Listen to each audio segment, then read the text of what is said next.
RSS அமைப்புனா வந்து என்ன அது அப்படின்னு கேட்குறானுங்க. இப்போ உலகத்திலே வந்து இப்போ இந்த 2020 இந்த வருஷத்து இந்த நூற்றாண்டில் பார்த்தீங்கன்னு வச்சுக்கோ, உலகத்திலே வலிமையான அமைப்புன்னு பார்த்தீங்கன்னா உலகத்திலே வலிமையான அமைப்புன்னு பார்த்தீங்கன்னா வச்சுக்கோ ஆர்எஸ்எஸ் தான். இன்றைக்கி நம்ம நாட்டுக்கு வேறு நாட்டுக்கு சண்டை வந்துச்சுன்னு வச்சுக்கோ, ஒரு 10 லட்சம் பேர் இம்மிடியட்டாக வேணும்னு கேட்டால் ஆர்எஸ்எஸ் இது மூச்சு வாங்க மடத்திற்கு ஆர்எஸ்எஸ் இயக்கத்துலேருந்து தான் வந்து இளைஞர்கள் வருவாங்க. ஏன்னா அந்த அளவுக்கு வந்து இளைஞர்களை வந்து வளர்த்து வச்சுக்கணும். ஆர்எஸ்எஸ்காரங்க என்னென்ன வச்சுக்கேன், நாடு நல்லா இருக்கணும், நம்ம நாடு நல்லா இருக்கணும், நம்ம நாட்டுக்கு பாதுகாப்பு கொடுக்கணும், நம்ம நாட்டு வளர்ச்சி பாதையில் போகணும் அப்படின்றது தான். இதேமாரி இந்தமாரி கொள்கை கொண்ட அமைப்புக்காரன் வேறு கட்சியிலே வேறு இயக்கத்திலே இருந்தால் சொல்லு பார்ப்போம். எவனுமே ஒரு கட்சியில் இருக்கிறவனும் இருக்க மாட்டான், ஒரு இயக்கத்தில் இருக்கிறவனும் இதுமாரி கொள்கையெல்லாம் வச்சுருக்க மாட்டான்.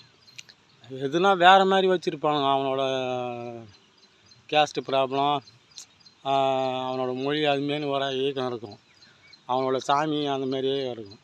இதெல்லாம் அப்படி கிடையாது. இவெல்லாம் வந்து ஒரு துண்டு சீட்டில் என் பேர் ஏன்டா வரல, போஸ்டரில் ஏன்டா என் பேர் வரல அப்படின்னு சண்டை அடிக்க மாட்டான், மண்டையை வச்சுக்க மாட்டானுங்க. பேரே தேவையில்லை, இயக்கத்துக்காக வேலை செய்வாங்க, 24 மணி நேரம் வேலை செய்வாங்க. அந்தமாரி இயக்கம் வந்து ஆர்எஸ்எஸ் இயக்கம். இதில் வந்து கட்சியில் இருக்கிறவங்க மாரியெல்லாம் நினச்சிக்கூடாது. முழுமையாக அந்த அளவுக்கு வந்து முழுமையாக நாட்டுப்பற்றோட வேலை செய்கிற ஒரே இயக்கம் ஆர்எஸ்எஸ் இயக்கம் தான்.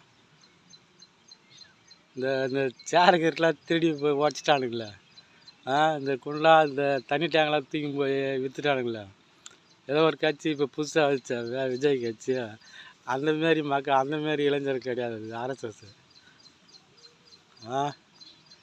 கரெக்டாக இது வந்து ஆர்எஸ்எஸ்னால் இப்போ உலகத்திலே வலிமையான ஒரே இயக்கம் ஆர்எஸ்எஸ் தான். ஜெய் ஹிந்த்.